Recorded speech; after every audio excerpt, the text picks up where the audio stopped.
છે એ અનંત કાળથી પ્રવૃત્તિમાં, સંસારીય પ્રવૃત્તિમાં જ અટવાયું છે, એ જ ટેવ પડી છે, એની અંદર જ લાગેલું છે, એને કારણે અનંત પાપ થયા છે, અને એ બધાય પાપના ફળ કર્મ આપણે લાગેલા છે, એના થકી છૂટવું હોય તો ભગવાન અને ભગવાનના સંત ભક્તની સેવા એ શ્રેષ્ઠ ઉપાય છે.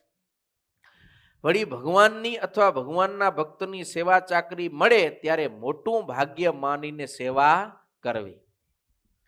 સેવા બરાબર બીજું કોઈ પુણ્ય નથી. આ સેવાનો મહિમા છે વચનામૃતની અંદર જ.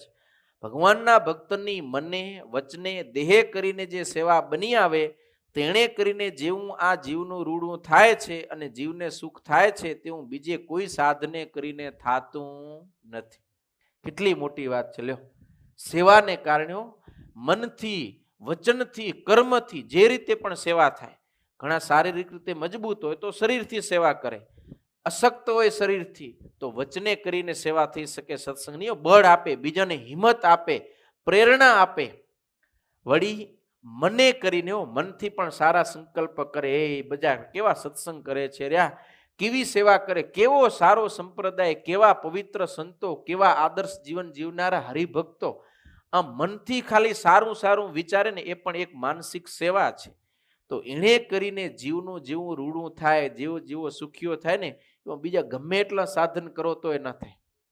તો કેટલો સરળ રસ્તો છે. એટલે શરૂઆતમાં આપણે પ્રતિપાદન કર્યું કે મોક્ષના બધાય સાધનમાં આ અતિશય સરળ, સુગમ અને બધાએ કરી શકે એવો જો કોઈ ઉપાય હોય, સાધન, તો એ સેવા છે. વળી જીવને બળ પામવાને અર્થે ભગવાનને ભગવાનના ભક્તની સેવા બરાબર બીજો કોઈ ઉપાય નથી. હવે જીવને બળશાળી શા માટે થવું છે? બળ શા માટે ખપે? ઝઘડો કરવો કોઈનાથી? બળ શેના માટે ખપે? દોષોની સામે લડવા માટે. આપણા ઉપર જે દોષો હાવી થઈ જાય છે રહ્યા, ઇન્દ્રિયો જીવથી ઉપરવટ જઈને વિષય તરફ દોડે છે તો એને આપણે પકડી નથી શકતા, દોષોના જોરને હટાવી નથી શકતા. કેમ? આપણે જીવાત્મા નિર્બળ છીએ.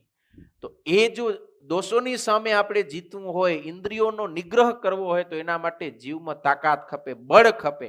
એ બળ ક્યાંથી આવશે? સેવા કરવાથી. સેવા કરશું ને તો બહુ બળ આવશે.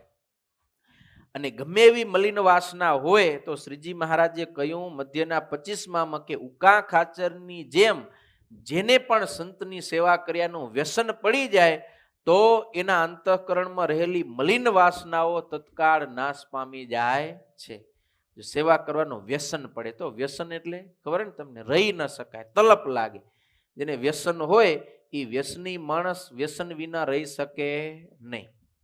અને ઘણાને ચાયનું વ્યસન હોય પણ વ્યસન ન હોય, મળે તોય હાલે, ન મળે તોય હાલે. એ પાકું વ્યસન ન કહેવાય. એમ આપણને સેવા મળે તોય હાલે, ન મળે તોય હાલે. એમની ઓને વ્યસન તો ન હોય તો ગમે ત્યાંથી સેવા ગોતીને પણ સેવા કરે, એ વ્યસન કહેવાય. સેવા કર્યા વિના રહી શકાય નહીં. એવું જો વ્યસન પડે ને તો તત્કાળ મલિન વાસના છે એની બળીને ખાક થઈ જાય, જીવ શુદ્ધ થઈ જાય, નિર્મળ અંતઃકરણ થાય, મન, બુદ્ધિ, ચિત્ત અને અહંકાર એ સર્વે રૂઢા થાય અને એને કારણે એ પરમાત્માને રાજી કરી અને અંતે મોક્ષ પદવીને પામે છે. એટલા માટે સેવાથી ભગવાન શ્રીહરિ ખૂબ રાજી થાય છે.